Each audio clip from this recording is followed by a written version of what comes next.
Bismillahirrahmanirrahim. Assalamualaikum warahmatullahi wabarakatuh. Ketemu lagi sama gue Ical dalam acara obrolan apa saja. Oke, kali ini kita mau ngebahas masalah gunung dan sekitarnya. Jadi kita mau ngebahas bareng senior gue lah. Jadi kayak dikit ya.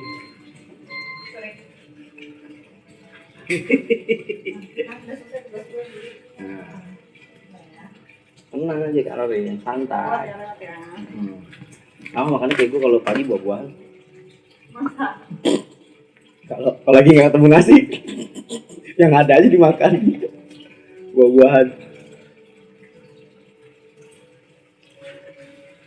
Jadi kita mau ngebahas masalah alam lah intinya Bang, sama Bang Agus Reno. Kebetulan Bang Agus Reno ini yang gue kenal sebagai penggiat alam. Ya, beliau senior gue juga di organisasi gue Lentera, yang pasti insya Allah juga kita di sini diskusi sekaligus kita berbagi ilmu. Ya, insya Allah memang Bang Agus Reno ini udah punya lah secara skill dan lain sebagainya. Edukasi lah, kita bikin edukasi di sini. Secara tidak langsung kita bikin edukasi. Jadi intinya pertama yang mau gue tanya nih sama Bang Agus Reno adalah pertama kali sih Bang Agus Reno ini naik ke gunung itu kapan Bang? Kalau bicara naik gunung ya kan? Gunung. Iya. Assalamualaikum warahmatullahi wabarakatuh. Kita sehat semua deh Bang ya. Amin. Makasih udah diundang sama Bang Ical nih di acara obras ya Bang. Obrolan apa aja. Iya, bener Bang. Jadi kali ini ngomongin tentang gunung nih ya. Alam dan sekitarnya lah Bang. Pokoknya Abang yang pernah lakukan lah di dunia peralaman, kecuali alam gaib. Alam panah jangan, ntar belum waktunya. Jadi gitu tuh Bang. Minimal pertama kita ngomongin gunung dulu deh, karena spesifikasinya nih alam tuh orang kebanyakan zaman sekarang apalagi kan pendakian di mana-mana lah. Kayak maaf ya, zaman sekarang orang punya duit, punya alat, berangkat naik gunung. Tapi secara SOP, secara ya mungkin materi lah. Karena gue pribadi buat naik gunungnya nggak sembarangan gitu. Ngeliat anak sekarang kayaknya gampang banget Bang naik gunung. Kadang rada kesel. Kayaknya gue dulu kalau mau naik gunung ada seleksi ya kan. Ada yang namanya fisik, tes fisik, latihan. Terus kita harus kenal sama nama gunungnya kayak gimana. Ya intinya kita tanya-tanya langsung aja deh sama Bang Agus Reno. Gimana sih Bang kalau menurut Abang pertama kali naik gunung itu kapan Bang? Gue naik gunung itu kelas 1 SMA. SMA 87. Wes 87 gue aja belum lahir. 87 SMA ya. Iya, 87. Pertama kali kita ke Gunung Gede. Wah, itu bertiga. Dulu masih sepi Gunung Gede. Nah, kayak sekarang Bang. Masuknya dulu lewat Taman Cibodas. Oh, jadi Taman Cibodas doang apa ada lagi Bang? Jalur lain udah ada? Enggak. Waktu itu satu-satunya. Oh, cuma satu jalur. Iya, jauh dari Cibodas ya. Kalau 87 Putri juga ada. Sudah tahun itu bayarnya sekitar 250 perak. 250 perak ya. Tuh. Itu pertama kali tuh Bang. Bener-bener perdana tuh, bener-bener perdana. Sebelumnya udah SMP camping. Berarti Abang SMP ikut organisasi dong? Ikut organisasi. Organisasi apa tuh Bang? Di SMP itu dulu ada PKS sama PNR. PKS apa tuh Bang? Patroli keamanan sekolah. Polisi sekolah. Kirain partai. PKS dulu ada tuh PKS ya. Di SMP dulu kan nggak ada pencinta alam ya. Iya. Sampai sekarang di SMP jarang. Nggak ada pencinta alam SMP. Dulu kita di PNR juga kan wajib beralam tuh kan. Fisik buat apa? Kalau kita jadi tim medis gitu kan, kalau camping jambore, jadi kita jadi tim medis, makanya kita PNR juga harus ke alam gitu. Nah dari situ SMA gue nyoba naik gunung SMA kelas 1 itu pun nggak gampang, jadi kita nyari orang yang pernah naik gunung atau cinta alam, jadi nggak sembarangan juga naik gunung, karena dulu kan orang yang naik gunung jarang. Bener, jarang banget bang, bukan jarang lagi. Alam aja yang naik gunung. Bener-bener pendaki deh gitu. Bener-bener ikut organisasi. Ya, ikut dalam sebuah organisasi. Karena dulu izinnya juga kan susah. Ya, itulah. Kayak sekarang kan gampang bayar, langsung aktif. Bisa. Bahkan banyak calo juga sekarang. Tuh, calo itu yang terjadi di mana-mana lah intinya. Jadi pertama kali Bang 87 SMA kelas 1 diawalinya dari SMP juga ya. SMP pastinya diawali dari PMR ya. Ya camping lah. Nah, camping. Jadi emang udah ada apa ya bahasanya? Keinginan Bang ya ke alam ya. Dari sejak dini lah gitu ya. Udah ada keinginan ke alam. Mungkin turunan orang tua kali ya. Oh, turunan juga dulu angkatan ya. Oh, Tentara lah. tentara ya, zaman dulu ya. Jadi kalau kita ke gunung atau camping itu orang tua mendukung. Oh, Bapak. enak banget support deh. Nah, Jadi, itu support. Kayak ibu enggak. Oh, ibu enggak ya. Bapak dukung kan bapak kan. Jadi dukung ada. Kalau pulang cerita ketemu apa di hutan ini gitu. Jadi ya dari situ mungkin ngalir turunannya ya ke alam. Ngalir jiwa alam. Gitu. Jadi suka aja di alam. Ya. Kalau di tadi kan abang SMA pertama kali, abang ikut organisasi pendaki lah atau pecinta alam tuh pertama kali kapan bang? Ikut organisasinya? Organisasi pecinta alam gue ikut setelah lulus SMA. Waktu SMA memang ada kelompok cinta alam ya, namanya PASA juga. Oh, PASA. Cinta alam suaka alam. Pecinta suaka alam. Pecinta suaka alam. Gue pernah ikut, cuman akhirnya karena gue kebanyakan organisasi, karena di SMA itu gue masuk organisasi banyak. Aktif lah ya. Aktif dari KIR, Taekwondo, PMR, Rohis, cinta alam. Juga bos. Jadi semua dimasukin gitu kan. Iya. Jadi banyak lah ya. Akhirnya harus milih nih, udah deh kalau cinta alam kan bisa naik sama siapa aja kan. Udah akhirnya cuma jadi simpatisan aja. Simpatisan, tapi ikut-ikutan tuh kalau anak-anak PASA naik tuh, abang ikut gitu. Kita jadi tim medis. Oh, karena PMR basicnya ya. Kita berjalan bareng nih. Iya. Nama hobinya, anak PMR hobinya juga sering ke gunung, kita ajak ke gunung. Akhirnya setiap mereka bikin pendakian ke gunung, anak PMR diajak Ikut lah ya. buat tim medis. Nah, dari situ terus sampai akhir SMA lulus, nah baru gua masuk organisasi di dalam di Bogor. Namanya apa tuh bang? Namanya Geologi Adventurer. Geologi Adventurer. Itu di Bogor. Sampai sekarang masih ada bang? Masih ada, masih aktif. Masih aktif. Cuman nggak terlalu kegiatan ya, karena kan kondisinya. Iya. Sekarang. Di geologi. Nah, awalnya masuk geologi ini, gue dulu kan sering camping ke Ciapus ya. Oh, Ciapus. Curug Nangka. Oh, Curug Nangka, ya. Setiap lewat situ di pinggir jalan tuh ada papan panjat. Di setiap lewat itu ada papan panjat. Berarti ada komunitas panjat nih. Pasti. Ternyata akhirnya gue mampir main, ternyata di situ punya organisasi Geologi Adventurer. Itu di komplek Pas Pampres kalau nggak salah. Di daerah Ciapus tuh ya. Ciapus ada namanya badak apa gitu. Berarti masih sampai sekarang masih ada ya. Masih ada, dia pindah tapi nah dari situlah akhirnya karena di situ udah ada organisasi, akhirnya gue ikut. Dan kebenaran Geologi Adventurer ini latar belakangnya anak-anak geologi dari Universitas Pakuan. Jadi dia buka untuk umum. Nah, kebanyakan seniornya itu pendirinya anak-anak geologi. Nah, itu bagian pemetanya mereka ahli semua karena mata pelajaran geologi itu, navigasi itu mereka menguasai lah ya. Ya, jadi mata kuliah kan. Oh iya. Jadi ya belajar di situ, diajarin cara masuk goa, cara meneliti batu-batuan karena geologi kan. Iya. Sama pemetaan, navigasi. Itu gue belajar.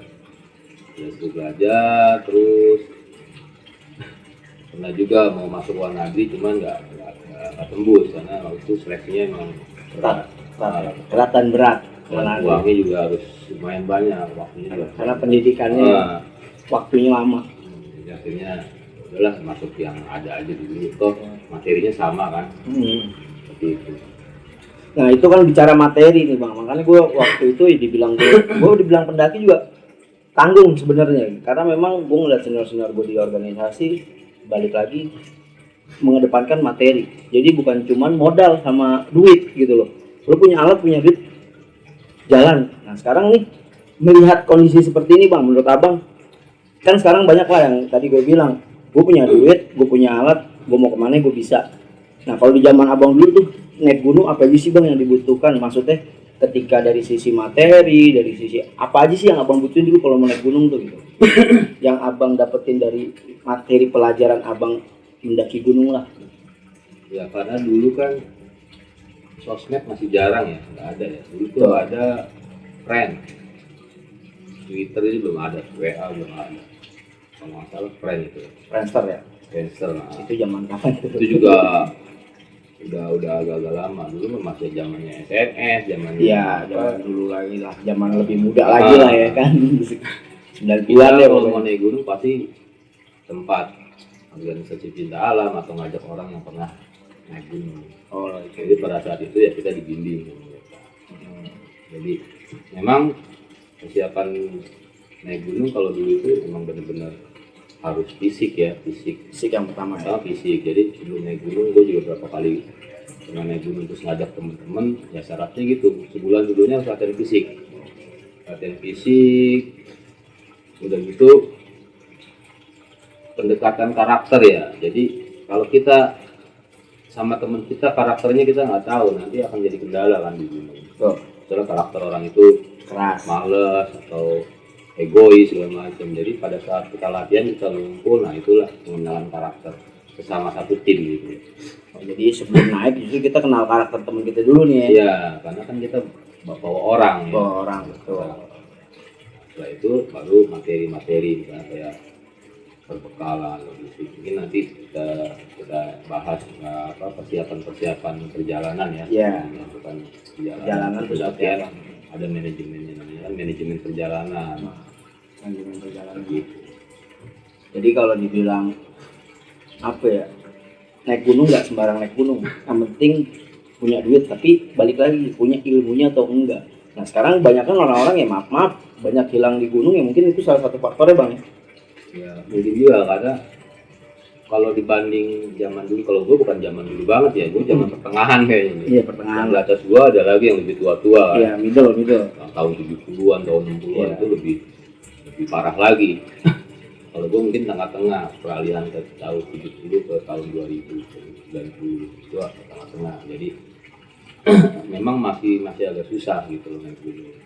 Jadi kita ngeliat medan udah bisa. Kalau dulu kita mau bayangin medan yang di gunung itu agak susah karena memang foto-fotonya dulu mesti dicetak dulu kan. Iya benar, pasti melalui cetakan dulu. Kalau nggak dicetak nggak tahu kita kontrol kayak foto gimana. zaman dulu pakai frise gitu. Iya. Jadi nggak bisa langsung di foto langsung kita lihat hasilnya, langsung kita share, nggak bisa. Dicetak dulu terus orang baru melihat.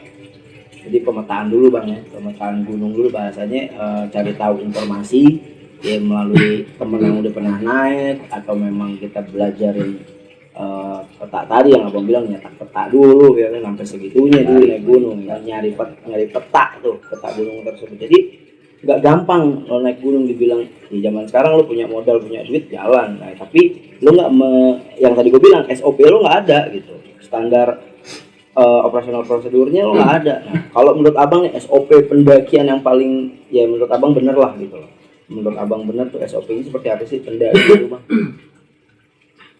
Sebenarnya SOP-nya kan udah umum ya, standar prosedur. Kayak kita misalnya kayak mau sekolah, Iya. Sekolah kita harus pakai sepatu, Betul. ya. Pakai baju, pakai dasi. Dulu kan zamannya kita kan sepatu, masih iya. pakai dasi, Dasi. pakai topi, ya kan. Baju harus dimasukin. Betul, Baru kita rapi boleh deh. masuk ke sekolah kan. Betul. Nah, begitu juga kalau ke gunung harus ada SOP-nya. Misalnya, nah ini terkait dengan manajemen perjalanan. Jadi rencana perjalanan. Jadi sebelum kita ke gunung, namanya ada rencana perjalanan.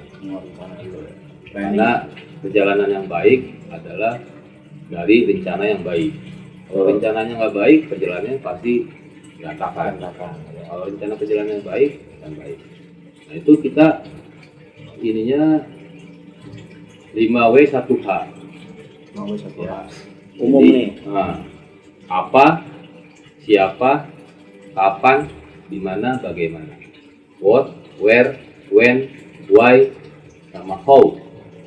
ya. Jadi kalau bahasa kerennya itu Inggris ya. kalau bahasa Indonesianya apa, siapa, kapan, di mana, bagaimana. Apa kegiatannya? Misalnya kita mau camping atau mau naik gunung juga.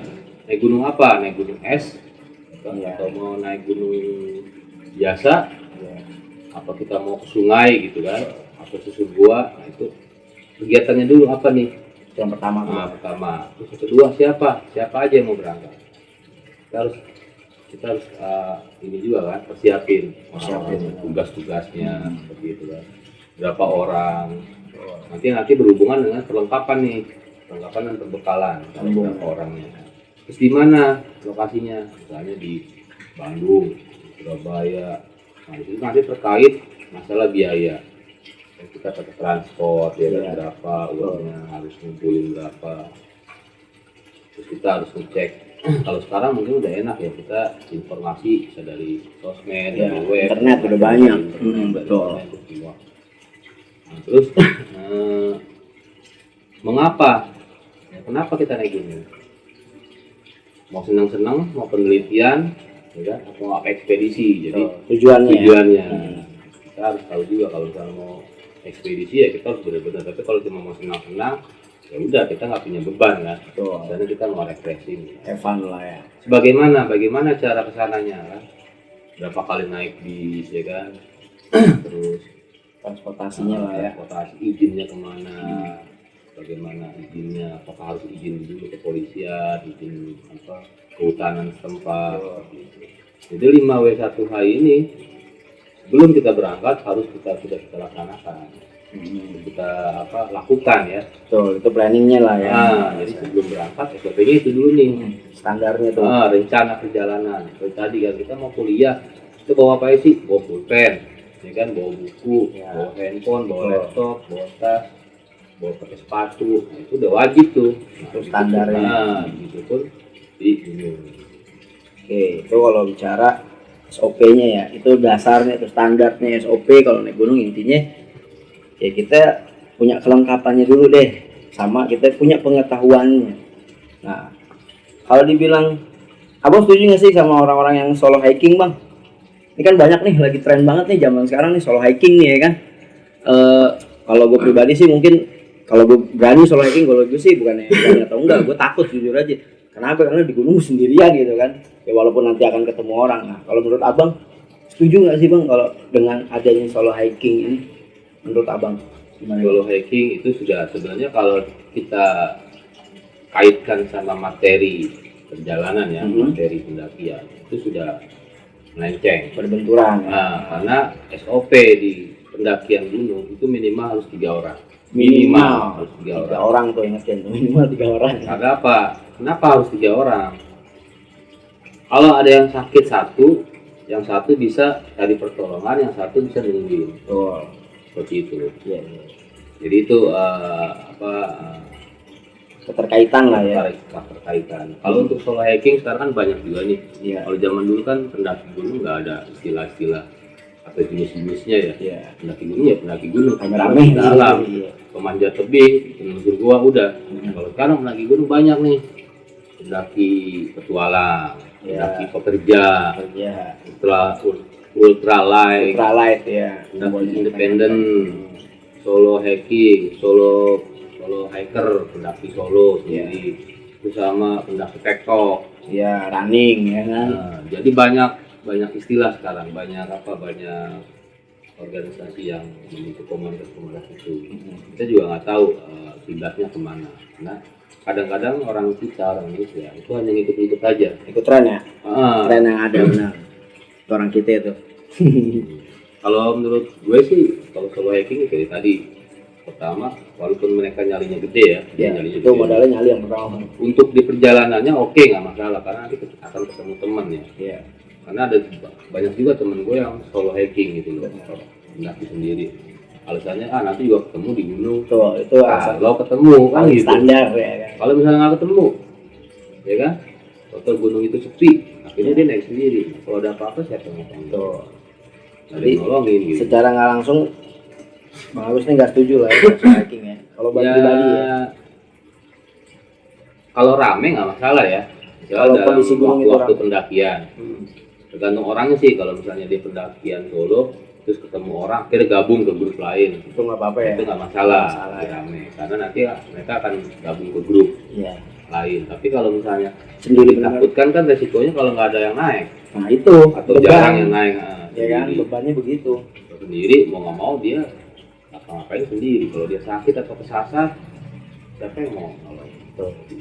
Kurang setuju lah, bukan Kurang kurang setuju, Kurang ya. tergantung kondisinya. Balik lagi ke kondisi di sekitar juga. Kalau memang lagi bahasanya pendakian lagi rame itu nggak masalah ya kan, karena lo ntar bakal berkelompok juga pada akhirnya. Tapi kalau memang mutlak lo sendiri ya kalau bisa minimal bertiga, karena memang tadi itu dia, kalau ada kendala apa-apa namanya kita di alam kan nggak tahu, kendala tiba-tiba namanya kendala kan nggak pernah datang direncanakan kalau kendala. Tapi ya itulah, makanya butuh persiapan. Ya kalau dibilang kita harus punya alat ya otomatis lah, namanya lo suka sama hal tersebut lo harus punya lah minimal seperti itu. Nah terus kalau gunung nih, abang gunung apa yang benar-benar terkesan buat abang sendiri? Pendakian buat abang nih yang paling terkesan. Sudah setiap gunung terkesan ya. Terkesan. Karena apa? Misalnya gue ke Gunung Gede, misalnya udah berapa kali gitu ya, misalnya 5 kali atau 6 kali. Itu setiap perjalanan ada kesannya masing-masing. Betul. Karena kita berjalannya kan nggak sama orang itu aja, Iya, ganti-ganti kan. gantian orangnya ya. Dalam perjalanan itu, itulah kesannya. Kesannya itu. Bukan naik gunungnya sebenarnya ya, perjalanannya berkesan sama siapanya gitu. Karena setiap gunung itu kesannya beda-beda. Betul. Jadi tidak ada yang paling berkesan, nggak ada. Jadi ya tergantung medannya. Misalnya kayak gue Gunung Semeru. Kalau Gunung Semeru itu kan orang bilang itu surganya para pendaki. Betul. Jadi kalau sebelum Semeru Belum ke Belum surga masak, lo. gitu Iya, kan. belum ke surga lo. padahal itu bukan surga. Ya berat lah, ekstrim ya. Apalagi sekarang ada Gunung Raung ya. Gunung Oh, Raung iya, itu Raung. gunung terekstrim di Jawa. Jadi dia harus menggunakan alat-alat climbing. Benar-benar Dan harus bagus. pakai alat-alat khusus ya, kayak Iya. helm, alat-alat panjat, sama harus pakai guide.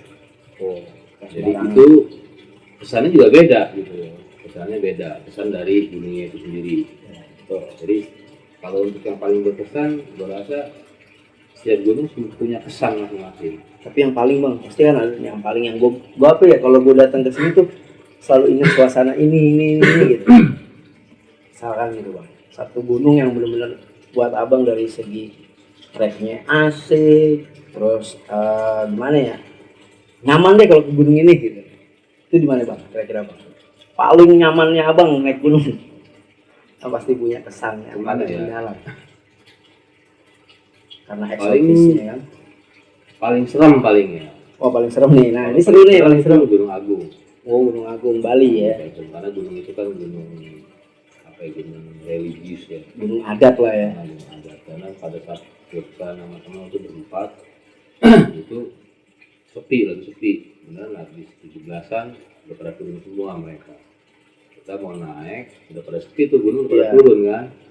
Kita di sana juga kan nggak boleh bawa makanan yang berbau-bau daging sapi. Sedangkan gue bawanya dendeng, abon, ya kan, Iya. segala macam yang berbau sapi. Akhirnya ya ditinggal semua karena mereka Oh di bawah ya. nggak dibawa karena mereka menganggap sapi itu dewa. Tuh. Akhirnya kita bawanya Indomie aja, Indomie akar lumut, ya kan. Iya.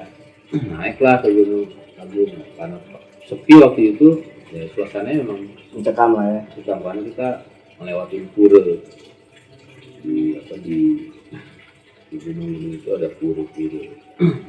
Saya lewatin pura ya halusinasi banyak lah ya. Pasti namanya di tempat begitu ya kan. Halusinasi tinggi pasti. Kita dihadang waktu itu sama sejenis kera besar babon. Itu di jalanan kita dihadang. Setelah itu apa ya, kayak marah gitu. Akhirnya kita berhenti dulu. Jadi istirahat, kita lihat kali keranya sudah minggir baru kita jalan.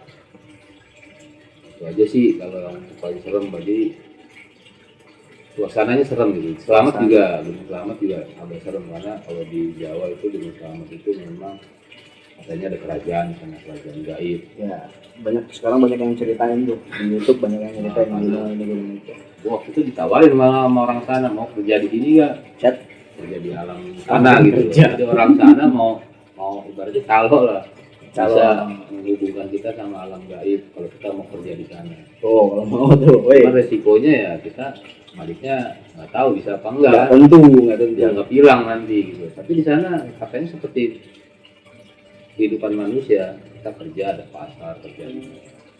Mungkin itu yang cerita-cerita pasar-pasar dia kali bang ya, pasar apa lah pokoknya pasar Jadi Bubra ya kan gitu ya. Jin itu kan sama kayak manusia kehidupannya.